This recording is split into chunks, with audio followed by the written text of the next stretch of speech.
Dear students, welcome back. मेरे student जो NEP FY GP के हैं उनका एक बार फिर से स्वागत है। यदि आप ये सोच रहे होंगे कि सर ने हमें डिजर्ट कर दिया और वो टाइम नहीं देते हैं, तो आपकी शिकायत बिल्कुल जायज़ है, क्योंकि दो दो बैच को जो मैं गाइड कर रहा हूँ मेरे पास बिल्कुल टाइम नहीं मिलता और मैं थोड़ा मिस कर रहा हूँ। ये मैं पसंद करता हूँ रिसर्च करना और उस नॉलेज को शेयर करना, लेकिन वो थोड़ी बाधित अभी हो रही है because absolutely I don't have any time. लेकिन फिर भी चूंकि मैंने एक प्रॉमिस किया था, इसलिए मैं फिर से रिटर्न होके किसी भी तरह, आप समझ सकते हैं, टाइम निकाल के एक मिनी रिसर्च करके इस टॉपिक पे भी जितना मुझे रिसर्च करना था उससे मैंने कम किया है, लेकिन फिर भी मुझे लगता है आपके थर्ड सेमेस्टर के लिए मोर देन एनफ होगा, not only for you but for all my student, चाहे वो मास्टर्स कर रहे हो या PhD कर रहे हो। शुक्र नीति के बारे में जानना किसी भी पॉलिटिकल साइंस स्टूडेंट के लिए बेहद उपयोगी होगा। So let us begin this fascinating discussion, Shukra Niti, Kingship and Statecraft। सबसे पहले देखिए इसमें क्या है डियर स्टूडेंट, की इसकी जो ऑथेंटिसिटी है और जो टाइम लाइन है शुक्र नीति की, ये खुद जो है वो एक तरह से कंफाउंडेड है, मतलब कंफ्यूजिंग है, उस पर विवाद है। शुक्र नीति यदि देखें तो शुक्रा या शुक्राचार्य हम लोग जानते हैं, वेनस जो जो जो एक ग्रह है जो बहुत चमकता है काफी ब्राइट आकाश में, उसको हम लोग हिंदी में शुक्र कहते हैं। और ये सब माना जाता है कि वो शुक्राचार्य जो कि असुरों के या कहिए दानवों के जो गुरु थे उनके नाम पे, तो हिंदी मिथोलॉजी में हम लोग उसको, उस नक्षत्र को या उस ग्रह को हम लोग शुक्र कहते हैं। तो शुक्राचार्य, बहुत सारी कहानियां भी हैं कि क्यों वो देवताओं से नाराज हो गए थे नॉल। और ये वैसे मेथोलॉजी में माना जाता है कि ये भृगु के संतान माने जाते हैं, और भृगु जो है वो नीति शास्त्र के जनक माने जाते हैं। तो शुक्राचार्य ने उन्हीं के परंपरा को आगे बढ़ाते हुए एक नीति शास्त्र लिखा। एक दूसरी परंपरा जो है, जो भृगु के पैरेलल चलती है, अंगिराज की, जिसमें जिसको अर्थशास्त्र कहते हैं, उसको कौटिल्य ने आगे बढ़ाया। ऐसा ये सब माना जाता है।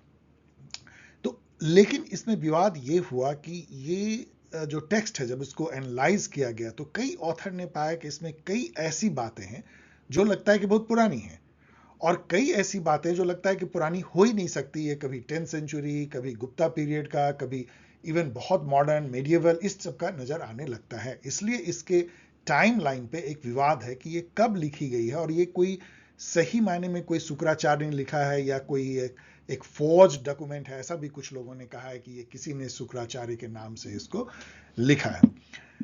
तो चलिए इन सब बातों को थोड़ा बहुत स्ट्रक्चर्ड वे में यहाँ पे डिस्कस करते हैं। तो भृगु जो हैं, जैसा मैंने बताया, और अनगिराज, ये दो ट्रेडिशन के जनक हैं। भृगु जो हैं वो जो जो ट्रेडिशन को आगे बढ़ाते हैं वो नीति शास्त्र कहलाती है। अंगिरा जो हैं वो अर्थशास्त्र कहलाते हैं। भृगु के बाद जो है शुक्रा, जिसको कि औसुनाज भी कहते हैं, असुनाज कभी भी इनको कहा जाता है, उनके द्वारा लिखी गई है, तो वो नीति शास्त्र ट्रेडिशन को आगे बढ़ाते हैं। और अंगिराज के ट्रेडिशन को बृहस्पति बढ़ाते हैं, और फिर बृहस्पति के बाद जो है कौटिल्य नदर अर्थशास्त्र को बढ़ाते हैं। कौटिल्य के अर्थशास्त्र में दोनों को जो है हाई ट्रिब्यूट दिया गया है, शुक्रा को और बृहस्पति को। चूंकि अर्थशास्त्र जो है खुद 4th सेंचुरी से 2nd सेंचुरी या कुछ मतलब 200-400 साल के बीच का ये रचना मानी जाती है, इसलिए कई ऑथर कहते हैं कि चूंकि कौटिल्य के अर्थशास्त्र में ट्रिब्यूट है शुक्राचार्य को या शुक्र को, इसलिए उससे भी पहले का ये शुक्र नीति है। तो ये काफी इसको एंशिएंट रखता है, वैदिक पीरियड में भी रख सकते हैं आप, 6th सेंचुरी या उससे भी पहले के। लेकिन आगे मैं आपको बताऊंगा कि कई इसमें ऐसी बातें हैं जो कि इसके टाइमलाइन को कंफ्यूज कर देता है। तो इसलिए कोई यूनानिमिटी नहीं है कि ये कब का है। स्कॉलर इसके टाइमलाइन को 4th सेंचुरी BC से लेकर 19th सेंचुरी AD तक रखते हैं। आप समझ सकते हैं कि क्या विवाद है इस पे। अब यहां देखिए विवाद कैसे होता है। कौटिल्य के अर्थशास्त्र में होने के चलते तो इसकी टाइमलाइन 4th सेंचुरी BC से पहले चली जाती है।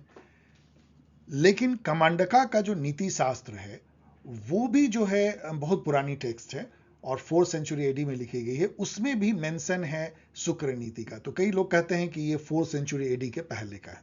इतनी बात तो तय लगती है। इस तरह का व्यू कि 4th सेंचुरी AD के जरूर पहले का है, ये गुस्ताव ऑपर्ट, RG प्रधान, SN मुखर्जी, BK सरकार, इन सब का नाम आप लिख सकते हैं एग्जाम में। ये सब थिंकर मानते हैं कि 4th सेंचुरी AD से पहले का है।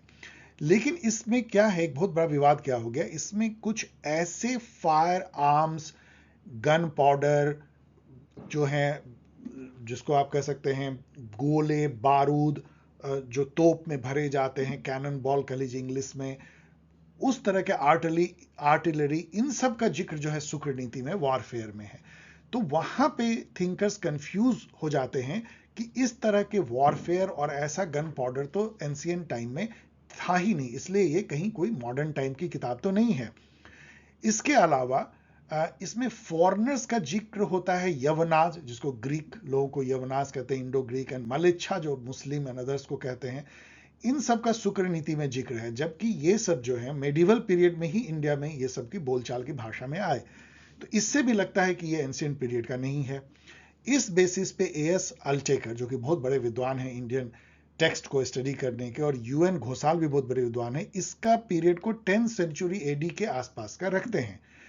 UN Ghoshal points out that none of the medieval text mention Shukra Niti. उन्होंने कई सारे टेक्स्ट का जिक्र किया जिसमें अर्थशास्त्र और अदर नीति शास्त्र का जिक्र है, लेकिन शुक्र नीति का नहीं है। इससे भी कई लोग कहते हैं कि ये कोई बहुत पुराना टेक्स्ट नहीं है। एक एक्सट्रीम व्यू जो है वो लल्लन जी गोपाल के द्वारा दिया जाता है, जिसको कई लोग नहीं मानते हैं। वो तो इसको एक फोर्स्ड डॉक्यूमेंट मानते हैं ईस्ट इंडिया कंपनी के द्वारा, और कहते हैं कि इसका टाइमलाइन जो है वो एकदम मॉडर्न है, 19th सेंचुरी एडी है। ऐसा ही व्यू ए मजुमदार भी रखते हैं। तो ये सब आप एग्जाम में लिख सकते हैं, क्योंकि आपके सिलेबस में है कि कैसे इसके टाइमलाइन और ऑथेंटिसिटी को लेकर के एक विवाद है। अब आइए, जिस भी फॉर्म में ये टेक्स्ट हमारे सामने है संस्कृत के टेक्स्ट में, उसमें है क्या। इसमें 5 चैप्टर है, कई जगह 7 चैप्टर भी लिखे गए हैं, लेकिन मैंने जो आपके रीडिंग लिस्ट में है उसके बेसिस पे मैंने कहा है 5 चैप्टर में से फर्स्ट चैप्टर सबसे important duty function of king है। किंगशिप, राजा क्या है, उसकी उत्पत्ति कैसे हुई, उसका काम क्या है, उसके क्या गुण हैं, क्या होने चाहिए ऑल। सेकेंड चैप्टर जो है duties and functions of crown Prince and other ministers हैं। क्राउन प्रिंस जो युवराज, उनका भी बहुत इंपॉर्टेंट रोल होता है। यहाँ पे आपको एक ध्यान देना चाहिए कि एंशिएंट इंडियन टेक्स्ट में युवराज का मतलब राजा का बेटा नहीं होता है। युवराज एक पद है जो कि ऑफ कोर्स राजा के वन ऑफ द बेटे या उसके भतीजे या कोई और क्लोज रिलेशन को दिया सकता है, लेकिन युवराज, जैसे कि अभी आप प्रिंस सलमान आप देख लीजिए सऊदी अरब में, उनको वो पोस्ट दिया गया है एक तरह का युवराज का, उसको एक अथॉरिटी होती है। और अदर मिनिस्टर्स जो हैं, जो आगे आपको बताएंगे, उसके बारे में सेकेंड चैप्टर में है। थर्ड चैप्टर में general rule of morality to be followed by king and his minister. तो मोरालिटी पे काफ़ी इस पे ध्यान है कि क्या होना चाहिए, क्योंकि एक तरह का नीति जो है वो एक इथिकल गाइड है। जैसे हेगल का आप याद कीजिए इथिकल लाइफ, मेरे कई सीनियर स्टूडेंट जो है इसको समझ पाएंगे। तो उसी तरह का नीति जो है ethical guide of socio political arrangement है, तो उसकी थर्ड चैप्टर में जिक्र है। फोर्थ चैप्टर जो कि सबसे बड़ा है, उसके कई सब चैप्टर हैं। उसमें किंग के दोस्त की क्या कैरेक्टरिस्टिक होने चाहिए, राज का जो कोष है ट्रेजर, उसको कैसे बढ़ाया जाए, art and science, custom and social institution, इन सब के बारे में है। पांचवा चैप्टर जो है rule of morality mention in the shastras, those promote the social welfare, individual life and 7 limbs of the state, इन सब का जिक्र है। तो आप देख सकते हैं कि मॉरलिटी पे 2 चैप्टर जो है दिए गए हैं। अब आइए इसके की फीचर्स को देखें किंगशिप और स्टेट क्राफ्ट का शुक्र नीति में। तो ओरिजिन ऑफ स्टेट किंगशिप के बारे में बड़े इसके रेडिकल व्यू हैं। ये कहता है कि इसका कोई डिवाइन ओरिजिन जो है समाज का या राज्य का नहीं है। इस मायने में कितना मॉडर्न आप समझ सकते हैं।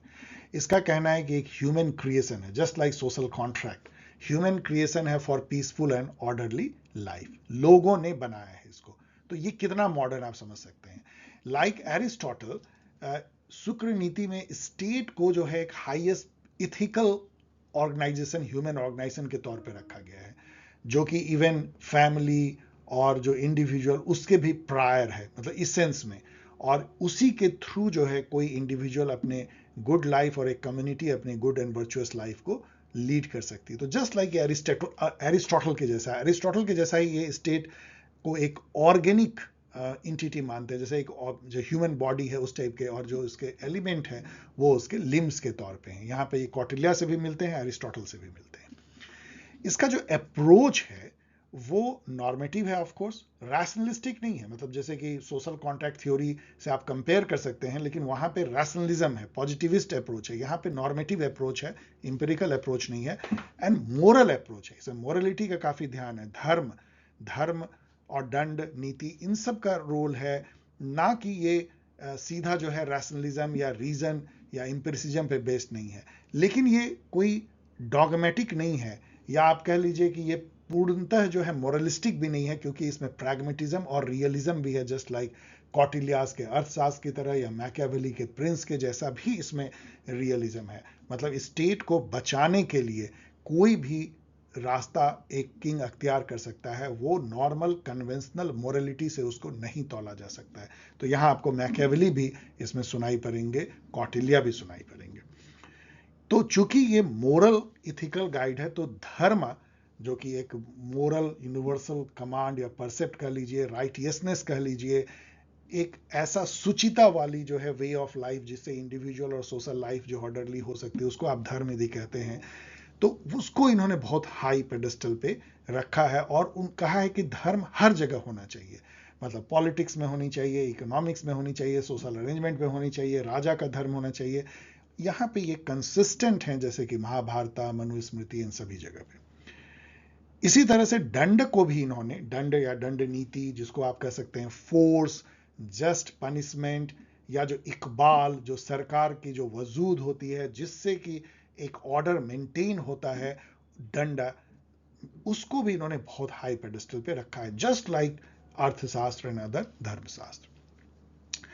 But focus on ethics morality होते हुए भी, जैसा मैंने कहा कि पॉलिटिकल एक्सपेडियंसी मतलब पॉलिटिकल, यदि जरूरत पड़े तो आप कोई भी रास्ता अख्तियार करो, प्रैक्टिकल रहो, प्रैग्मेटिक रहो, या अनइथिकल या इमोरल भी सो कॉल्ड आप हो सकते हो राज्य को बचाने के लिए।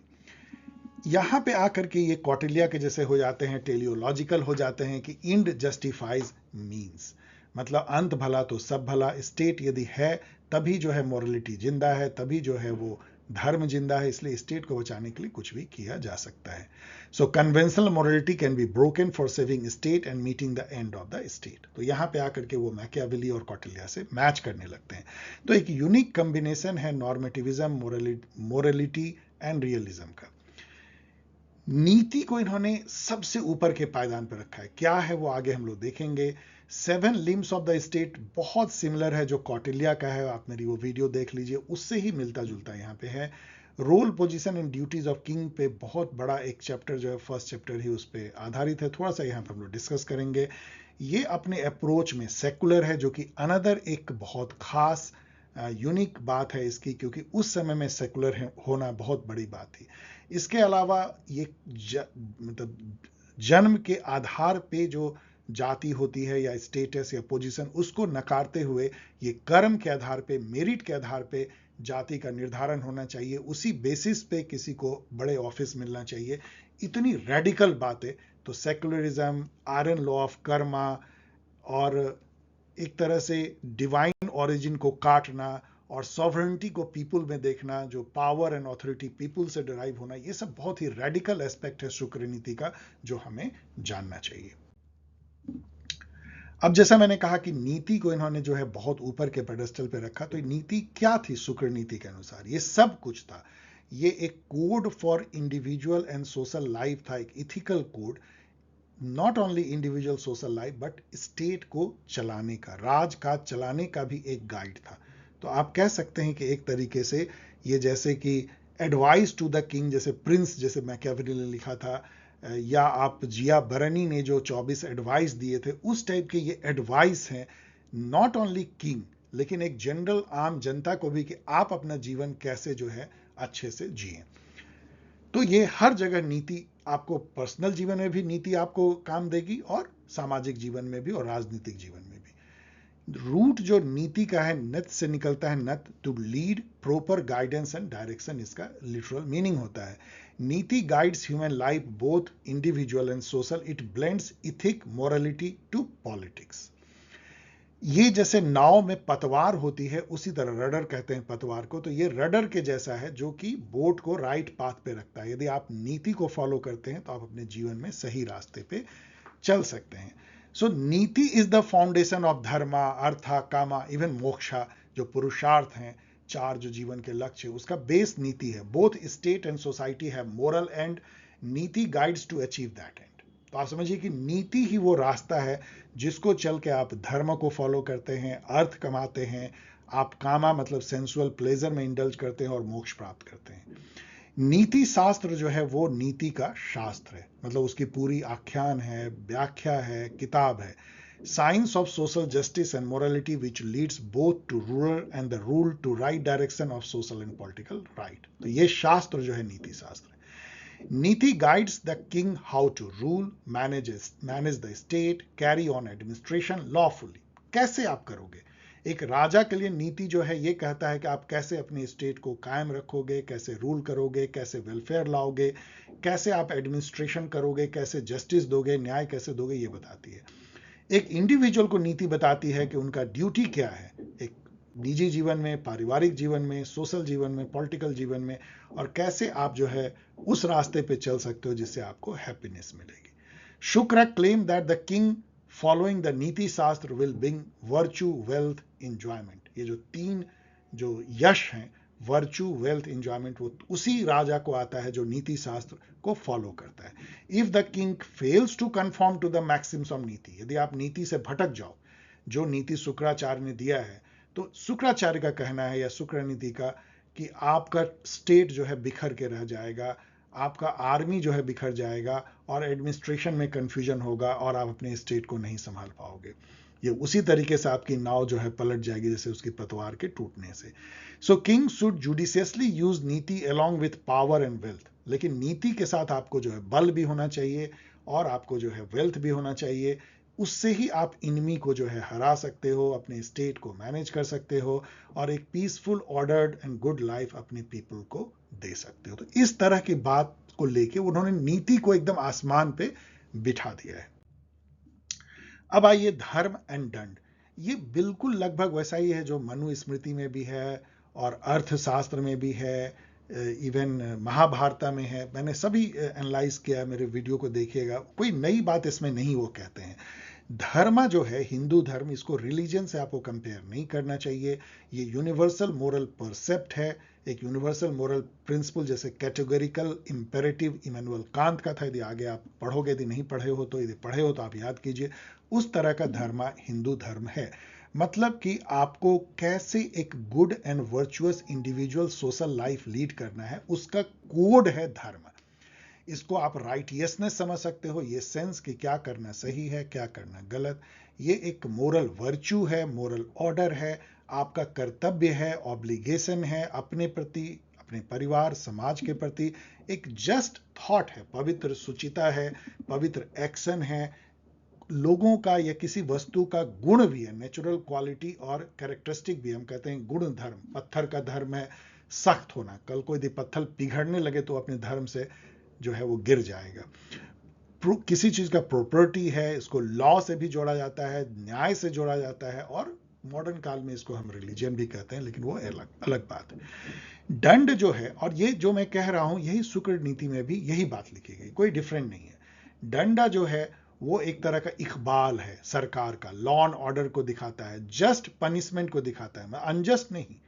मतलब कि लोगों को ऑर्डरली लाइफ लीड करने के लिए दंड खड़ा होता है। दंड सही व्यक्ति को बुरे व्यक्ति से बचाता है। जो विकेड पर्सन है, जो लोगों को परेशान करते हैं, जो एक आप कह लीजिए जो ऑर्डर्ड लाइफ को डिस्टर्ब करते हैं, उनको सजा दे करके लाइफ को ऑर्डरली बनाए रखना, ये दंड है। इसलिए ये चेस्टाइजमेंट है, मतलब पनिशमेंट है, लेकिन वो जस्ट पनिशमेंट है। एक तरह का सुपीरियर पॉलिटिकल ऑथोरिटी को भी दर्शाता है, जो लोगों के बीच के लड़ाई झगड़े को और के बीच में न्याय दिलाता है। नहीं तो क्या होगा, जो थॉमस हॉब्स ने कहा था स्टेट ऑफ नेचर में, it will be war of all against all.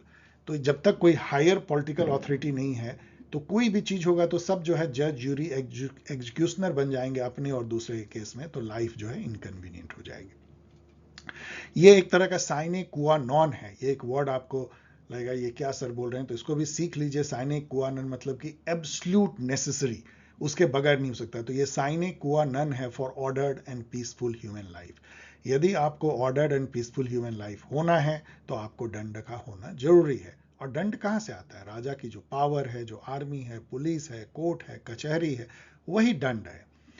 Fear of दंड keep people on path of धर्म एंड नीति।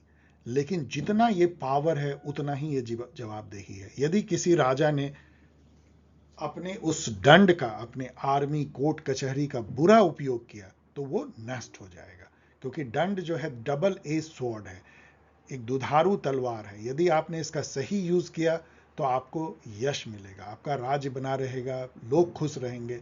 यदि आप इसका अनजस्ट यूज करोगे अपने मतलब जो लोग आपके राजनीतिक शत्रु हैं उनके लिए, जिनसे आपको अच्छा नहीं लग रहा है उसके प्रति, दूसरे को षड्यंत्र के प्रति, तो फिर क्या होगा कि लोगों में जो है वो आपके प्रति क्रोध होगा और उससे जो है राज्य जो है खतरे में पड़ सकता है। इसलिए दंड नीति को निभाना जो है, उसको जस्ट रूप में यूज करना, ये राजा के लिए सबसे इंपॉर्टेंट है। सो दंड नीति जो है वो स्टेट क्राफ्ट है। It is totality of social, political and economic relationship and it indicate how they are properly organised and integrated with one another, कैसे जुड़े हुए हैं। ये डिनोट करता है राज काज को चलाना। State craft art and science of politics को दर्शाता है। किंग जो है, ध्यान रखिए, एकदम बिल्कुल सिमिलर है जो मानव धर्म शास्त्र या किसी भी और में अर्थशास्त्र में लिखा गया महाभारत में, कि जो इंडियन किंग है वो कभी धर्म से ऊपर नहीं होता, धर्म सुप्रीम होता है। राजा को भी धर्म को फॉलो करना है, राजा अपने धर्म को फॉलो करता है, वो राजधर्म है, और वो उसके अंडर में जितने राज्य में लोग हैं उसको वो इंश्योर करता है कि वो अपने अपने धर्म को फॉलो करे, चाहे वो वर्ण आश्रम धर्म हो, चाहे वो लाइफ के जो स्टेजेस का धर्म हो, चाहे उनके और जो ऑब्लिगेशन हो उसको वो जो है फॉलो करे। सो राजा, वही राजा जो है वो धर्म को फॉलो करवा सकता है अपने लोगों में जो खुद अपने राजधर्म का पालन करता है। सो आइडियल किंग जो है, आदर्श राजा कौन है? जो स्ट्रिक्टली फॉलो करता है राजधर्म को, और वो जस्ट यूज करता है दंड को, मतलब दंड नीति को यूज करना जानता है, जिससे कि वो सभी लोगों को पाथ ऑफ धर्म पे बनाए रखता है। धर्म और दंड जो है ये एक balance between moral, ethical, politics and power politics के बीच के एक बैलेंस को दर्शाता है। धर्म जो है मोरलिटी है, इथिक्स है, और जो दंड है वो पावर पॉलिटिक्स है। दोनों के बीच का जो सामंजस्य रख पाता है वही असली अच्छा आइडियल किंग है। 7 लिम्स ऑफ स्टेट जो है बिल्कुल वो एकदम ऐसा ही है जैसा अर्थशास्त्र में, कोई नई बात नहीं है इसमें। ये कहते हैं कि स्टेट के 7 एलिमेंट होते हैं। जो सॉवरेन, जो किंग है, वो शरीर के से उनकी तुलना करते हैं, वो माथे के जैसा होता है, मस्तक। मिनिस्टर जो होते हैं वो आई, आंख होते हैं। जो फ्रेंड या अलाइज हैं वो कान होते हैं। ट्रेजर कोस्ट जो है माउथ है। आर्मी या बल माइंड है या ब्रेन कह लीजिए। फोर्ट दुर्ग आर्म है, और कंट्री जनपद लेग। तो इसमें कोई डिफरेंस नहीं है, इसमें और अदर जो मनुस्मृति में भी और खास करके कौटिल्य के अर्थशास्त्र में बिल्कुल ऐसा ही है। यदि हम किंगशिप देखें शुक्र नीति में, तो जैसा मैंने पहले भी कहा, कुछ रिपीटेशन है इसमें कि इट शुक्र नीति rejects divine origin and divine sanction of kingship. कहता है कुछ इसमें डिवाइन नहीं है, ये ह्यूमन क्रिएशन है। लोगों ने अपने ऑर्डर्ड पीसफुल लाइफ के लिए किंगशिप को रचा है। तो यहां पे आके ये कितना मॉडर्न हो जाता है आप समझ सकते हैं। Just like social contract theory, king जो है वो आइडियल पिक्चर ऑफ मोरालिटी है। यहां देखिए मोरालिटी को कितना इंपॉर्टेंस दिया जाता है। उसको अपने ड्यूटी से उसको अधेयर करना है, उसको गुड कंडक्ट रखना है, एंड उसको लोगों को भी मोरल पाथ पे बनाए रखना है। ये एक ड्यूटी बेस्ड समाज की परिकल्पना करता है, ना कि राइट्स, जहां पे कि कर्तव्य से अधिकार उपजते हैं। किंग जो है वो ओरिजिनेटर है, एपिटॉम ऑफ गुड है। He represent the spirit of the age. आप स्पिरिट ऑफ द एज याद कीजिए हेगेल का, मतलब उस समय का जो स्पिरिट है, उस समय का जो सब कुछ जो अच्छा हो सकता है वो एक अच्छे किंग पे डिपेंड करता है। अच्छा किंग है तो समझिए कि आप एक अच्छे युग में रह रहे हैं। कहने की बात ये, आप याद कीजिए गुप्ता काल, याद कीजिए हर्षवर्धना, याद कीजिए चोला राज राजा राजेंद्र वन, तो उनके राज्य में रहना कैसा होता है। एक अच्छे राज्य में रहना जो है वो राम राज्य टाइप का आपको spirit of the age. Only the good and virtuous kings are representative of God. ये कहता है कि लेकिन ऐसा नहीं है, किंग भी जो है बैड हो सकते हैं। केवल जो गुड एंड वर्चुअस किंग है वो गॉड के रिप्रेजेंटेटिव हैं। ऑफ कोर्स ना कि वो गॉड के द्वारा क्रिएटेड नहीं, लेकिन गॉड के रिप्रेजेंटेटिव हैं। लेकिन बैड और इविल जो किंग होते हैं और होते हैं, वो सतान या डेमोन के जो है रिप्रेजेंटेटिव है। उसको हमें उखाड़ फेंकना चाहिए। किंग जो है धर्म से ऊपर नहीं है, धर्म सुप्रीम है, और किंग को अपना भी धर्म फॉलो करना है, राजधर्म, और इंश्योर करना है कि ऑल अदर फॉलोज देयर धर्म। King should listen and honor the majority of the opinion of the people. मतलब ये नहीं कि राजा अपनी मन मर्जी करेगा, उसको सुनना है कि प्रजा क्या कह रही है, मेजोरिटी क्या कह रही है, उसके अनुसार से एक्ट करना है। इसके अलावा जो है उसको अपने जो मंत्री हैं उनसे उसको सलाह लेनी है, एक निर्णय लेने से पहले वो सलाह केवल वर्बल नहीं लेनी है, राइटिंग में लेनी है, तभी जो है वो करे। कितना कितना मॉडर्न आप समझ सकते हैं। People should throw out king devoid of morality and self restraint, जिसको अपने इंद्रियों पे काबू नहीं है और मॉरलिटी को फॉलो नहीं करता, उसको फेंक देना चाहिए। यहां एक और बात देखिए, कितना ये मॉडर्न बात कहते हैं कि किंग इन पर्सन, जो फिजिकल जो एक राजा है ना, वो कोई इंपॉर्टेंट नहीं है। वो जो पद है किंग का और जो उसका लॉफुल ऑर्डर होता है, जो उसके सील से ऑर्डर निकलती है, उसकी ऑथोरिटी है, उसकी महत्ता है, ना कि उस 100 शरीर किंग की जो मुकुट पहने हुए बैठा हुआ है। उसको आपको ऑर्डर नहीं, ऑनर नहीं देना है, इज्जत नहीं देना है। उसके राज शासन को और उसकी जो ऑथोरिटी है उसको आपको जो है इज्जत देनी है। आप सोचिए जरा ये क्या कहना चाह रहा है। Governance of the king is of 3 kinds. पहला है for the sake of the efficiency of administration, उसको बनाए रखना है। दूसरा है for the enlightenment of the people, जहां उनको धर्म के रास्ते पे रखना है, उसका एक स्पिरिचुअल गुरु भी किंग बन सकता है। एंड थर्ड है for the dispensation of judicial pronouncement, यहां पे उसको जो है न्याय देना है, न्याय के रास्ते पे चलना है। अब तक के डिस्कशन से आप डियर स्टूडेंट समझ गए होंगे कि शुक्र नीति में कितने रेडिकल थॉट हैं। इसके चलते आपको इसको पढ़ना चाहिए, इसके चलते ये कोर्स में डाला गया है। और प्राउड होना चाहिए हम लोगों को कि किसी ने, इंडियन थिंकर ने इतने साल पहले, ऑफ कोर्स कितने साल पहले ये बहुत डिफिकल्ट है, मैंने आपको बताया, लेकिन जरूर ये हमें प्राउड होना चाहिए कि इस तरह की बातें एक शास्त्र में लिखी गई हैं। पहला जो बहुत इसमें रेडिकल एलिमेंट है वो है पॉपुलर सॉवरेनिटी का। शुक्र नीति क्लेम करता है कि किंग की ऑथोरिटी जो है राज करने की, वो लोगों से ड्रॉ होती है, जो कि ultimate source of power and authority है। ये कहीं गॉड से नहीं आता है। आप समझिए कितना रेडिकल, कितना मॉडर्न वेस्टर्न थिंकिंग में इसको आने में जो है 17वीं शताब्दी में आकर के ये बात कही गई। और यहां पे आप देखिए कि एक एंशिएंट इंडियन टेक्स्ट में ये बात कही जा रही है।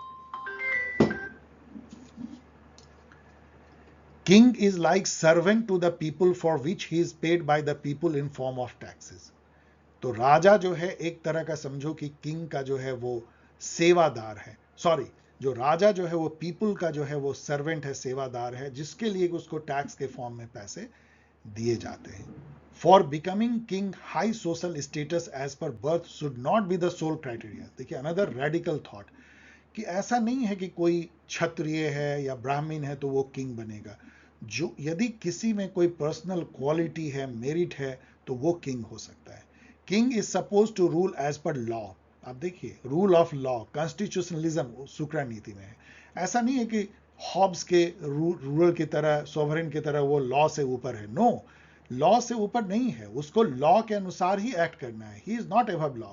ही कैनॉट टेक डिसीजन आर्बिट्रेरली, कोई आर्बिट डिसीजन नहीं ले सकता है। He should not only consult his ministers but take their advice in writing, writing में लेना है। King should listen and honour the majority of opinion of the people, मैं बता चुका हूं। People should throw out the king devoid of morality and self restraint, मैं बता चुका हूं। Not the king in person, that is physical king who should be honoured, but his lawful order has only got the authority which should be honoured. ये मैंने discuss किया है, कितना radical आप जरा सोचिए। आगे बढ़िए इस रेडिकल थॉट में। तो human basis of social organisation, मैंने कहा कि state, society, kingship are not the divine origin but created by humans for their peaceful order and good life. Iron law of karma भी उतना ही रेडिकल है, जिसमें कि वो कास्ट, जो बर्थ आधारित है, उसको वो रिजेक्ट करते हैं। वो कहते हैं क्लास या कास्ट डिवीजन जो है वो जन्म पे आधारित ना होकर कर्म पे आधारित होनी चाहिए, मेरिट पे आधारित होनी चाहिए। कोई भी ब्राह्मण, कोई भी क्षत्रिय हो सकता है, उसमें जो गुण है, जो पर्सनल क्वालिटी है और जो उसके कर्म है और जो उसने जो लाइफ में अचीव किया है, उसके बेसिस पे उसके कास्ट को डिसीजन, कास्ट का फैसला होना चाहिए। आप समझिए कितना आगे है ये।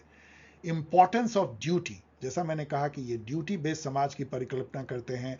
हैप्पीनेस और स्ट्रेंथ जो एक इंडिविजुअल को आती है या समाज को, वो तब आती है जब हर कोई अपने अपनी ड्यूटी को निभाता है। प्लेटो को याद कीजिए, सेम थिंग वो कहते हैं कि जहां जो अपने लाइफ में है, जो उसको कार्य दिया गया है, उसको सर झुका के आत्मा के प्यूरिटी से उसको पूरी तरह पूरा करना ही न्याय है, वही हार्मनी ऑफ सोल है। वही चीज यहाँ पे ये कहते हैं कि यदि आपको हैप्पीनेस और ताकत लानी है तो अपनी ड्यूटी को जी जान से निभाइए जहां आप हैं। यदि आप स्टूडेंट हैं तो आपकी ड्यूटी है जी जान लगा के पढ़ना, यदि आप टीचर हैं तो जी जान लगा के पढ़ाना, यदि आप सैनिक हैं तो अपने देश के लिए मर मिटने की जो इच्छा और उसके लिए लगे रहना, किसान है तो अपने खेत में जो है ड्यूटी करना। तो ये यदि आप करते हैं तो आपको एक इंडिविजुअल को हैप्पीनेस, स्ट्रेंथ मिलता है, एक समाज को ताकत मिलती है और न्याय जो है स्टैब्लिश होता है। और उसी से सोशल सॉलिडरिटी आती है, इंटीग्रेशन आती है, क्योंकि सब के लिए काम कर रहे होते दिखते हैं। हमें दिखता है कि किसान हमारे लिए अन्न उगा रहे हैं, हमारे लिए सैनिक जो हैं वो लड़ाई कर रहे हैं, हम अपने स्टूडेंट के लिए काम कर रहे हैं, स्टूडेंट जो है देश के लिए काम कर रहे हैं। और जो हमारे अधिकार हैं, जो आप कहते हैं कि मुझे ये चाहिए आपसे, तो आपका वो ड्यूटी पे बेस्ड होना चाहिए। आप क्या दे रहे हो इसके बेसिस पे आपको लेने की हक होनी चाहिए, ना कि राइट बेस्ड समाज जो वेस्टर्न समाज है। शुक्र नीति जो है सेकुलरिज्म के अप्रोच को अपनाता है। वो कहता है कि स्टेट को डिस्क्रिमिनेट नहीं करना चाहिए जात पात धर्म या कल्चर के बेसिस पे। वो कहता है कि जो हाई पब्लिक ऑफिस है वो सभी कास्ट के लिए खुला होना चाहिए, मिक्स्ड कास्ट के लिए, जो लोग फॉरेन से भी आए हैं, यवनाज मलेक्ष जो भी बाहर के लोग हैं उन सब के लिए भी खुला होना चाहिए, यदि उनमें पर्सनल क्वालिटी, वर्चू और मेरिट है तो। आप सोचिए कि शुक्र नीति कितनी रेडिकल अपने थॉट में है। आप कंपेयर कर सकते हैं इसको अन्य शास्त्रों से और वेस्टर्न पॉलिटिकल थॉट से, तो आपको लगेगा कि ये बहुत आगे है, कम से कम अधिकतर वेस्टर्न थॉट जो कि बाद में जाके इन सब चीजों को अपनाते हैं। शुक्र नीति बहुत पहले इन सब चीजों को कहता है। फाइनली ये भी इसमें कहा जाता है कि state should honour the local custom and usages of different people. ये बहुत इंपॉर्टेंट है। इसका क्या मायने है? मान लीजिए कि आपके राज्य में आप कहते हैं मलेच्छ हैं, मुस्लिम है या कोई भी यवन है, बाहर से आए हैं, उनका जो कुछ सोशल कस्टम है वो आपको अच्छा नहीं लगता है, जो आपके मेजोरिटी ट्रेडिशन है, जो मेजोरिटी ग्रुप कम्युनिटी है उनके कल्चर ट्रेडिशन से मैच नहीं करता है, लेकिन स्टेट को उसको ऑनर करना चाहिए। यदि आपके राज्य में कोई रह रहा है तो उसको फुल आज़ादी होनी चाहिए कि अपने तरीके से अपने कल्चरल ट्रेडिशन को वो फॉलो करे और स्टेट उसको प्रोटेक्ट करे। तो ये सभी बातें बहुत ही रेडिकल हैं शुक्र नीति में।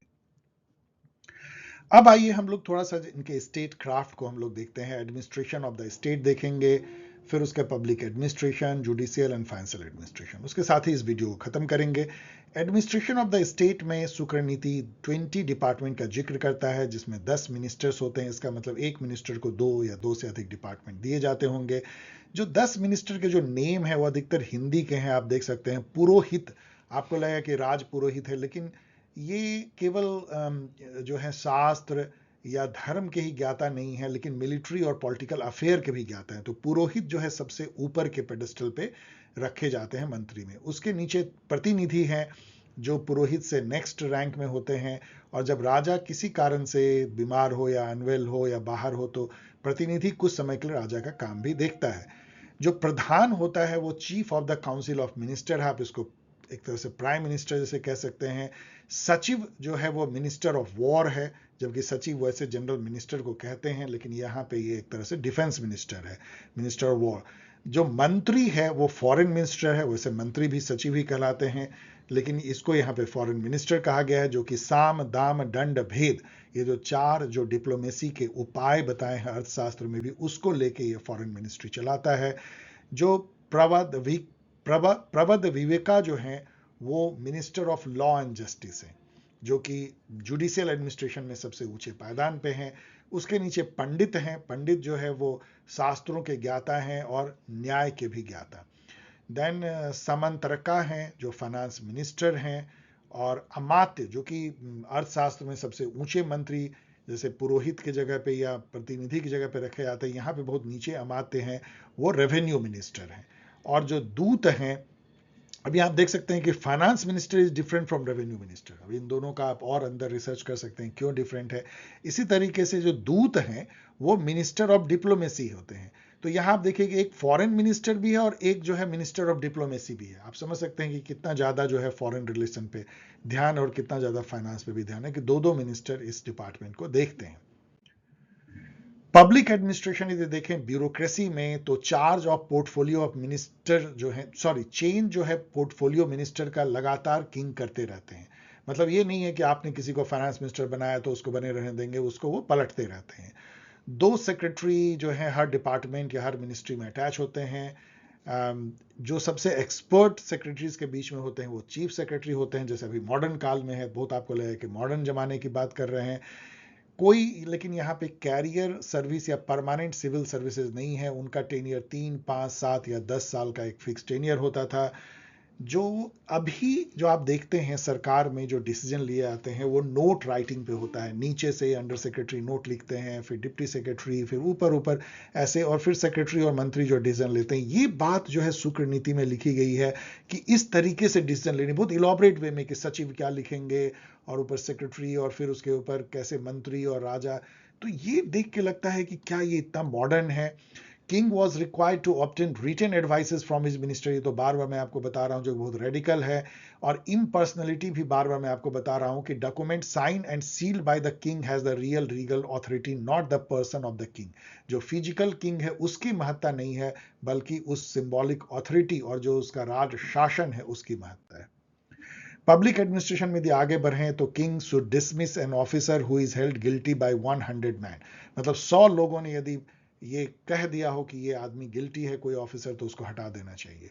The officer and servant of the kingdom should live outside the confines of the village. एक अजीब सी बात है कि उनको गांव के बाहर रहना है, और जब तक उनको गांव में घुसने की परमिट ना मिले तब तक उनको नहीं घुसना है। अब इस पर सोचा जा सकता है कि ऐसा क्यों किया गया होगा। मतलब एडमिनिस्ट्रेशन को जनरल गांव से अलग रखा गया, एडमिनिस्ट्रेटिव ऑफिसर्स को।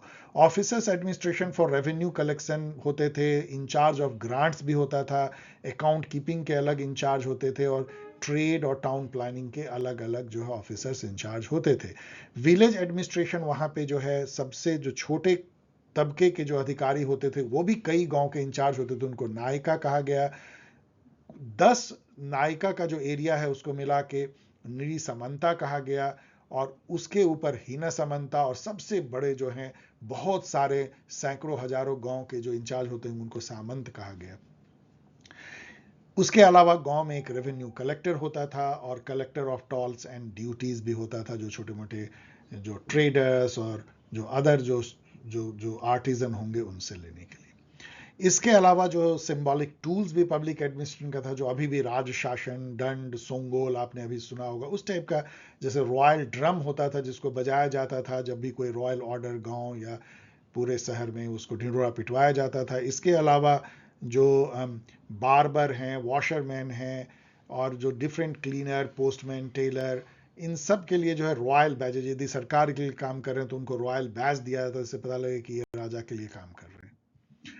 जुडिशियल एडमिनिस्ट्रेशन देखिए तो जैसा मैंने बताया कि प्रवद विवेका जो है वो minister of law and justice है, सबसे ऊपर हैं। उसके बाद पैनल ऑफ 3, 5 और 7 जूरीज होते थे जो कि ब्राह्मण कास्ट से रिक्रूट किया जाता था, जूरी सिस्टम थी। जुडिशियल अपॉइंटमेंट हर कास्ट के लिए ओपन था, होना चाहिए या था। ये शुक्र नीति की एक अलग फिर रेडिकल बातें हैं। पब्लिकली ट्रायल होना चाहिए, ओपन में, कोई सेक्रेट नहीं, जो अभी भी होता है। जो ट्रायल में जो जो न्याय दिया जाएगा उसका जो आधार होगा वो प्रत्यक्ष, मतलब डायरेक्ट एविडेंस यदि है, नहीं तो इन्फरेंस, अनुमान से, नहीं तो एनोलॉगी, उपमान से, या सोशल कस्टम, ट्रेडिशन और जो यूजेज हैं उसके बेसिस पे भी न्याय दिया जाता था। लोकल कस्टम एंड यूजेज को जो है बहुत ऊंची पदवी, लॉ की पदवी दी जाती थी, जो कि कल्टीवेटर, आर्टिजन, श्रेणी, जो कास्ट गिल्ड होते थे, कॉरपोरेशन जो अपनाते थे, उनको भी ये कहा जाता था कि अपने अंदर का झगड़े का निपटारा वो खुद कर लें। केवल क्रिमिनल केसेज जो हैं इस तरह के राजा के दरबार में या उसके जुडिशियल एडमिनिस्ट्रेशन के अंदर आते थे। इसका मतलब ये है कि ये जो श्रेणीज हैं, गिल्ड्स हैं या आर्टिजन के जो समूह हैं वो अपना झगड़ा खुद सुलझाएं, इस तरह की बात जो है सेल्फ जुडिशियल एडमिनिस्ट्रेशन भी था। जुडिशियल हायरार्की जो है, किंग सबसे ऊपर ऑफ कोर्स है, उसके बाद अध्यक्ष है the chief justice, the royal officer in charge of judicial administration, the ganas, the shrenis and kulas. अब इसमें यह पता नहीं चलता है कि प्रबंधिका का क्या रोल था, ये शुक्र नीति में पता नहीं चलता है, लेकिन चूंकि ये minister of law and justice है तो ये भी काफी इंपॉर्टेंट होंगे। फाइनेंशियल एडमिनिस्ट्रेशन देखें तो टैक्सेशन जो है 33% ग्रॉस प्रोड्यूस का था, जो कि बहुत मॉडरेट या हाई, ऐसा कुछ बीच में आप कह सकते हैं। लेकिन एक कितनी अच्छी बात इन्होंने कहा था, जो अभी स्वामीनाथन रिपोर्ट पे इतनी चर्चा होती है, उस टाइप की बात उन्होंने कहा था कि किसान को जो है जितना वो टैक्स पे करता है और जितना उसको खर्चा होता है, दोनों को जोड़ के उससे डबल उसको जो है इनकम होनी चाहिए खेती से। ये कितनी बड़ी बात आप समझिएगा। Mines were state monopoly, of course अभी भी है, लेकिन यदि ये लीज पे दिया जाए तो यदि सोना और हीरे का है तो 50% आपको लीज चार्ज देनी होगी, यदि सिल्वर कॉपर का है तो 32%, और यदि अन्य मेटल का है, मिनरल का, तो 16 से 25%। A king who attempts to grab the wealth of the people is called a thief of robber. Same thing Machiavelli कहते हैं कि राजा को कभी किसी दूसरे के संपत्ति को नहीं हथियाना चाहिए, उस राजा को कभी कोई माफ नहीं करता जो अपने पीपल के संपत्ति को हथिया लेता है। Judicial and careful imposition of new taxes, नए टैक्स जो हैं सोच समझ के लगाने चाहिए, पीपल भड़क सकते हैं। एंड स्टेट कैसे वो टैक्स को यूज करता था, डिफेंस में 50%, तो सोच सकते हैं कि कितना वॉर फेयर एंड अदर्स में कितना पैसा जाता होगा। ग्रांट सब्सिडी सबवेंशन में करीब 8.25%, जनरल एडमिनिस्ट्रेशन में 8.33%, रॉयल एस्टेब्लिशमेंट में और ट्रेजरी रिजर्व कोर्स में जो है 16.66% रखी जाती थी। वैसे ये जोड़ के 100% होता नहीं है। तो डियर स्टूडेंट, यदि इस लंबे डिस्कशन को हम यदि सम अप करने की कोशिश करें तो Shukra Niti assume to have been written by Shukracharya, और शुक्रा जो एक सेज थे, जो कि दानवों या असुरों के गुरु माने जाते थे, असुनास भी कहलाते हैं, उनके द्वारा ये लिखित माना जाता है। एक एंशिएंट इंडियन टेक्स्ट है जो नीति शास्त्र ट्रेडिशन का है, जो भृगु ने शुरू किया था। ये भृगु के संतान भी माने जाते हैं। कोई यूनिनिमिटी नहीं है कि इसका टाइमलाइन कब है। इसको 4th सेंचुरी बीसी से लेके 19 सेंचुरी एडी तक का टाइमलाइन इसको डिफरेंट थिंकर्स मानते हैं। क्यों, ये हमने आपको वीडियो में एक्सप्लेन किया। Shukra Niti is an ethical guide to socio political life which synthesizes normativism, morality and political expediency and realism। तो एक तरह का ये यूनिक सिंथेसिस है मॉरलिटी का, इथिक्स का, नॉर्मेटिविज्म का और power politics and political expediency का। तो आपको एक साथ प्लेटो दिखेंगे, एरिस्टोटल दिखेंगे और मैकियावेली भी दिखेंगे शुक्र नीति में। कौटिल्य तो दिखेंगे ही। The content of the Shukra Niti is radical in many ways, ये हम लोगों ने डिस्कस किया। It rejects divine origin of society state, उसको ह्यूमन क्रिएशन मानते हैं। किंगशिप को भी, किंग को जो पीपल के सर्वेंट मानते हैं। पॉपुलर सॉवरेनिटी देखते हैं और रियल पावर पीपल में देखते हैं। ये सेकुलर है, यहाँ पे यवना हो, मलेक्ष हो, कोई मिक्स कास्ट हो, सबको स्टेट बराबर इज्जत देता है। उनके लोकल कस्टम ट्रेडिशन की भी इज्जत की जाती है। यहाँ पे कर्म की प्रधानता है, ना कि जन्म पे आधारित जो स्टेटस है उसकी, और मेरिट और पर्सनल वर्च्यू एंड अटेनमेंट के बेसिस पे सभी ऑफिसेज एंड पोजीशंस खुले होने चाहिए, ऐसा ये कहता है। In many ways it is similar to other Dharmashastra such as Manusmriti और कौटिल्याज अर्थशास्त्र। हम लोगों ने देखा जैसे कि राजधर्म, दंड एंड 7 लिम्स ऑफ स्टेट में। शुक्र नीति जैसे अन्य धर्मशास्त्र ने किया है, धर्म और दंड को सबसे सेंटर में रखता है, लेकिन इसके अनुसार से नीति और ethical guide to socio political arrangement सबसे ऊपर रखने लायक चीज है। ऑफ कोर्स चूंकि ये नीति शास्त्र है। ये है डियर स्टूडेंट रेफरेंसेस बिल्कुल वही हैं जो कि डीयू ने दिया है। मैंने ऑलमोस्ट 100% इससे ही जो इसमें बताया है उसी के बेसिस पे है। हेयर एंड देयर थोड़ी बहुत इधर उधर से नेट से मैंने पढ़ी।